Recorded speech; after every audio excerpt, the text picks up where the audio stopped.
High high.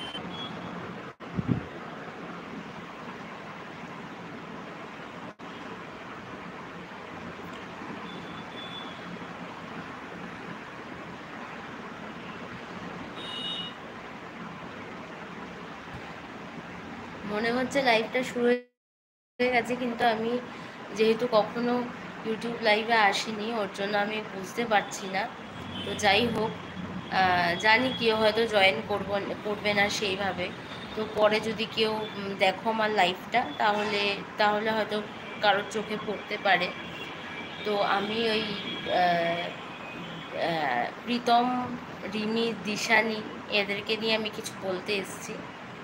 তো এক নম্বর কথা হচ্ছে যে প্রীতমের মতো একটা ফালতু মহিলা, যার কোনো শিক্ষা নেই, কোনো সংস্কৃতি নেই, যার জন্য ছেলেটার এই অবস্থা। আর রিমি, আমি তোমাকেও বলছি যে যতই যাই হয়ে যাক, ঘর থেকে কখনো বেরিও না, ঠিক আছে? ঘর থেকে তুমি বেরালেই ওইটা এসে ঢুকবে, ওই নেকিটা এসে ঢুকবে, ঠিক আছে? একদম ফালতুতর মেয়ে একটা। যেমন দিশানি, তেমন প্রীতম, তেমন প্রীতমের মা। একদম ফালতু ফ্যামিলি থেকে এগুলো বিলং করে। তো যাই হোক, একটুখানি কি বলতাম, এদের লাইভগুলো দেখি, ভিডিওগুলো দেখি, তো খুব বাজে লাগে। মানে একটা মেয়ে হয়ে একটা মেয়েকে কি করে এইভাবে সংসার থেকে বের করে দেওয়ার জন্য উঠে পড়ে লাগে, বুঝি না বাবা। তো যাই হোক, এইটুখানি কি বলতে এসেছিলাম।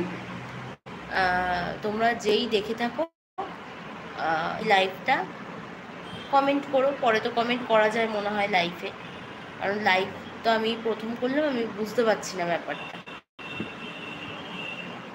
একজন দেখছে, একজন কে দেখছে দেখা যাচ্ছে না একজন।